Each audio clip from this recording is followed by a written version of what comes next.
कितनी गर्मी हो रही है, गर्मी से हाल बुरा हो चुका है। बहू जल्दी आजा, मैं तो शादी की तैयारी से ही थक चुकी हूँ। भगवान का शुक्र है कि ये शादी निपट गई। वो तो है माँ जी। ये कहकर रचना कलश के चावल गिराकर घर के अंदर आती है। अरे अंतरा, अब तो तेरी बहू आ गई। अब तो तेरी बहू के हाथ से खाना खा पी कर जाएंगे। अरे जरा हम भी तो देखे बहू कितना अच्छा खाना बनाती है, क्यों कश्मीरा? अरे हाँ हाँ बहू, मुझे बहुत गर्मी लग रही है। मुझे क्या, सबको ही लग रही होगी। गर्मी जो इतनी पड़ रही है, तो जा सबके लिए ठंडा ठंडा शरबत बना कर ले आ। जी बुआ जी। और सुनो, तुम शहर में नहीं गांव में हो, तो यहाँ पर तुम्हें घूंघट में रहना पड़ेगा। जी बुआ जी। अरे पर बहू देखेगी कैसे, उसने इतना मोटा और भारी लहंगा पहन रखा है, कपड़े तो बदलने देते। ओहो, जब तक बहू कपड़े बदल कर आएगी हम तो पसीने में तर हो जाएंगे। इससे पहले बहू तू कुछ शरबत लिया। जी लाई। अरे बहू थोड़ा घूंघट और करो, हम तुम्हारे ससुर समा। जी रसोई कहाँ है? अरे बहू, तुझे रसोई ढूंढने में कोई परेशानी कैसे हो सकती है? वो देख, तेरा ससुराल है, तुम्हारे ससुर के बड़े भाई। और हाँ, शरबत, सत्तू या बर्फ डालकर लाना। जी ताऊ जी।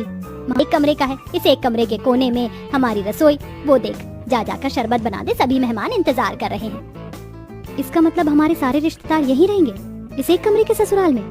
भूख भी लग रही है, अपनी बहू से कह दो कि थोड़ा कुछ खाने पीने को भी ले आए, सारे मेहमान भूखे बैठे हैं। हाँ विनोद बेटा, मैं अभी खाना बनवा देती हूँ, या बहू खाना भी बना ले। मुझे इतनी गर्मी लग रही है, ऐसा लहंगा पहनकर मैं खाना कैसे बना? और कहाँ जाएंगे बहू, यहाँ पूरे में बिस्तर बिछा देंगे, सब यहीं लेट जाएंगे। हे भगवान, इतनी गर्मी में सारे लोग एक ही कमरे में कैसे रहेंगे?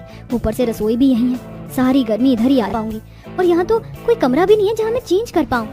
इसीलिए तुझे मना कर रही हूँ, अभी सबको खाना दे दे, शांत होकर बैठ जाएंगे, तो तू अपने बाकी के काम निपटा लेना। जी माँ जी।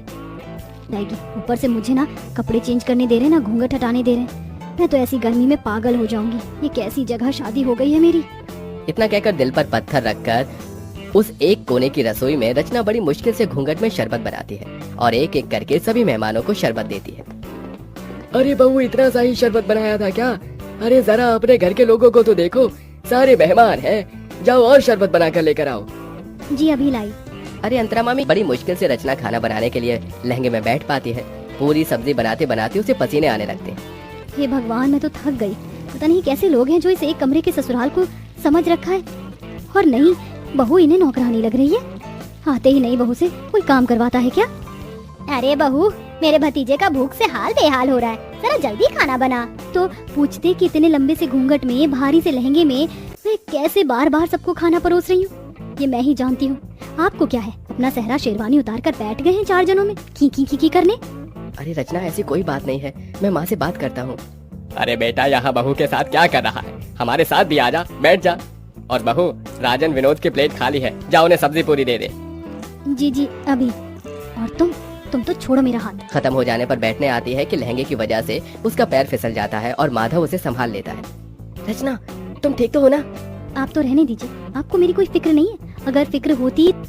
बस माँ जी, पूरी प्लेट में लगा रही हूँ। मुझे क्या रोबोट समझ रखा है? एक तो इतनी गर्मी लग रही है, पंखे की भी हवा नहीं आ रही इस कोने में। रचना प्लेट लगाकर सबको खाना देती है। उस समय रचना अपने पति के पेट में एक कोहनी मारकर चली जाती है। आउच! क्या हुआ बेटा? कुछ नहीं ताऊ जी।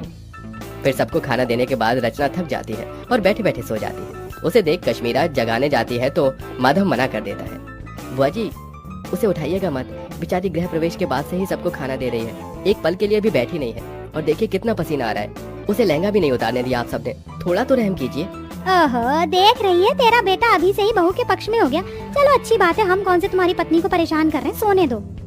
माधव पास के बिस्तर पर उसे सुला देता है और एक पर्दा डाल देता है, जिससे सारे बड़े बुजुर्ग रिश्तेदार उसे ना देखें।